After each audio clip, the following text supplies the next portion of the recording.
Margaery Tyrell is known for her charming demeanor and sharp political acumen, which makes her an invaluable asset in the treacherous landscape of Westeros politics. By forming an alliance with Edmure Tully, she could forge a powerful bond with a leader who is more amenable to her influence and expertise. Edmure, characterized by his less rigid mindset compared to Robb Stark, would likely approach Margaery's counsel with an open mind, enabling a partnership where her insights could be leveraged to their mutual benefit.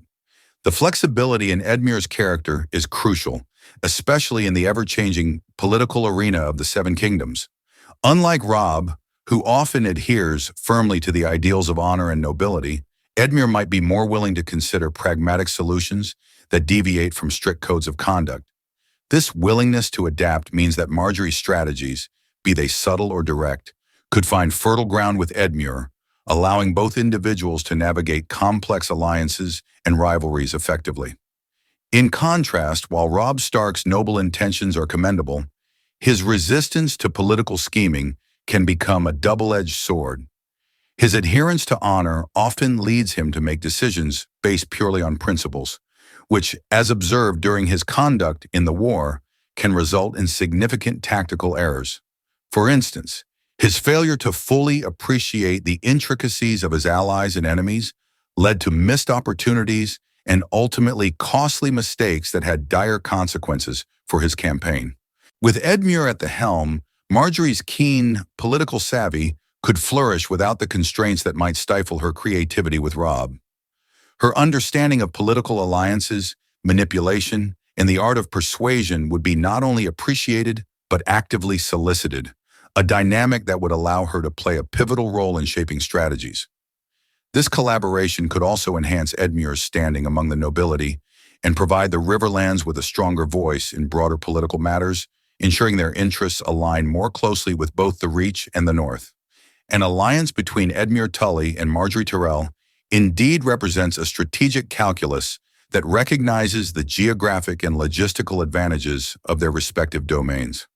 By unifying House Tully with House Tyrell, they create a combined strength that not only consolidates military resources, but also enhances their political leverage in the volatile landscape of Westeros.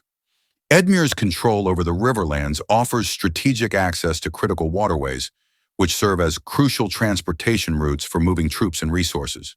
The Riverlands are crisscrossed with rivers that facilitate rapid movement in ways that the vast, open terrain of the North cannot match. This advantage would allow Edmure and Margaery to respond more swiftly to threats or coordinate strike opportunities against common enemies, such as the Lannisters or the Martells. When time is of the essence, such flexibility can make a decisive difference in the outcome of engagements. Moreover, if we consider the geographical distances involved, the combination of the Riverlands and the Reach creates a far more responsive alliance. While Robb Stark's northern forces are notable for their strength, their distance from the southern conflicts can lead to critical lags in support.